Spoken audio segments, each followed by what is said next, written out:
Liberty Nation with Tim Donner. And now it's that time again, the time to talk liberty with LibertyNation.com legal affairs editor, our constitutional lawyer, and our resident guardian of individual liberty, Scott Cosenza. Welcome back. Hi, Scott. Well, good to have you again. We rely on you in these times where liberty is so threatened. And let's talk about a story that we did a lot on last week. I want an update on the New York Attorney General Letitia James and her efforts to vaporize the National Rifle Association. Well, we talked all about Letitia James saying that she's petitioning the New York courts to extinguish legally the NRA as a corporation, leaving it with no existence whatsoever, like murdering a human being.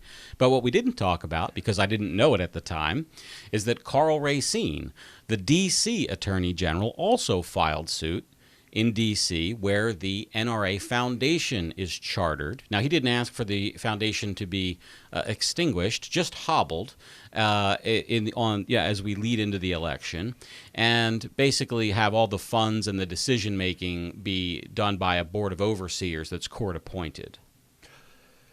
What a coincidence. They filed, the District of Columbia, New York, filed against the NRA and the NRA Foundation on the same day. What are the chances of that, Scott? It appears to be just that, Tim. These two Soros-aligned prosecutors who both pledged to go after the NRA and gun owners in their campaigns filed these suits the exact same day on the calendar, and there's just no evidence beyond that to suggest that there's any kind of collusion. I think there's a colorable case for the U.S. Department of Justice to open an investigation into whether they colluded to deny the pro-gun speakers their right to free speech for the upcoming election. Okay, more to come, but let's move on to Kamala Harris. Earlier in the show, we've discussed the political implications of her selection as a running mate of Joe Biden. We've talked about the race issue and how all of that plays out. But then there's the constitutional issue. Kamala Harris, does she pass constitutional muster? And if not, how come? You know, Tim, I was going to say that she was the worst possible type of candidate, which is one who will throw constitutional rights under the bus at a blink of an eye in order to advance her short-term interests.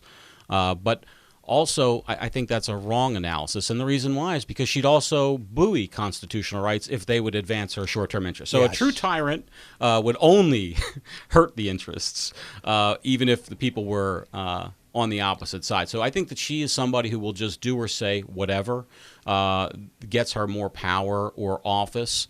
When she thought that prosecuting marijuana users would benefit her electorally, she seems to have aggressively prosecuted marijuana users. Now that marijuana use is disfavored among her proposed constituency, she denigrates the prosecution of marijuana users and jokes about having used it in the past as well.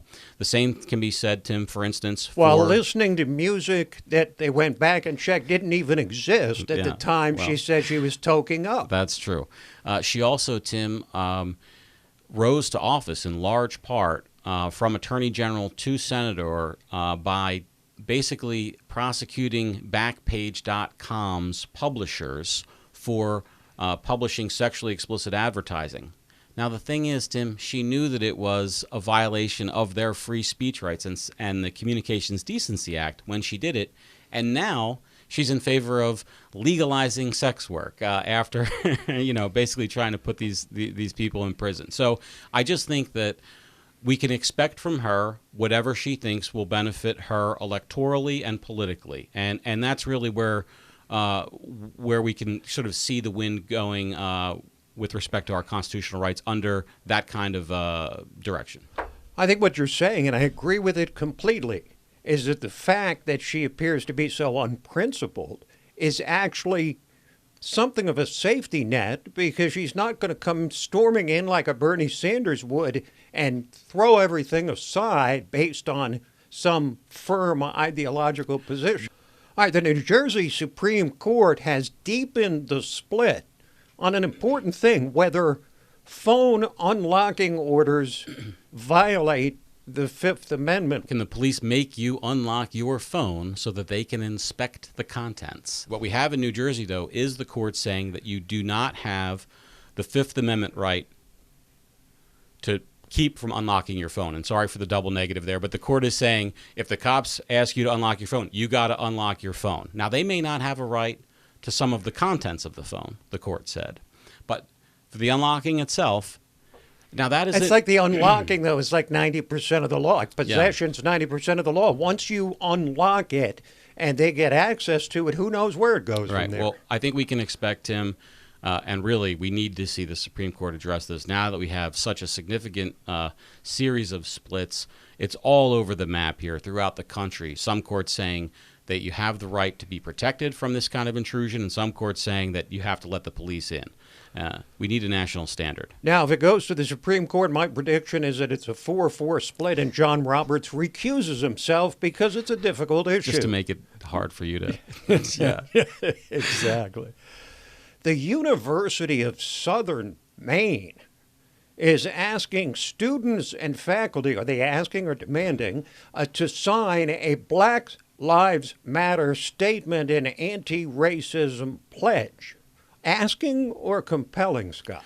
Well, they're just asking, but they're going to be publishing the names of the people who sign. So if you don't sign, and it's Glenn Cummings is the name of the president of the University of Southern Maine. He was a Democrat member of the Maine House of Representatives, and he's the one who's doing this, that's subjecting this unconstitutional imposition on the students of this government college. Tim, this is not a private college, right?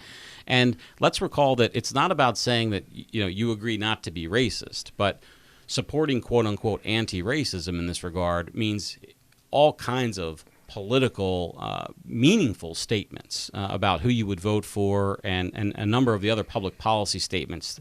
It's so blatantly unconstitutional, it's quite shocking. But that's just where we are, I suppose. Yeah, you wouldn't want to be on that list of people who are obviously racist if they don't sign this pledge. So it's a list of racists, right? One more story before we let you go. A Texas judge holds the first virtual jury trial in a criminal case. Will this set a precedent and open the floodgates for this to happen everywhere? Well, this was a misdemeanor speeding case, I just want to say, and I think it may set a precedent, and certainly this is something that people are going to have to grapple with if we continue on this massive shutdown existence with the COVID response. There's a massive backup, Tim, of litigation because of the situation with public interaction. So getting through that may involve a lot of this kind of thing. For misdemeanors, it's one thing, Tim. For felonies, I think we'll have to see some significant legislation authorizing this unorthodox approach. Okay, thank you, Scott. Thanks, Tim.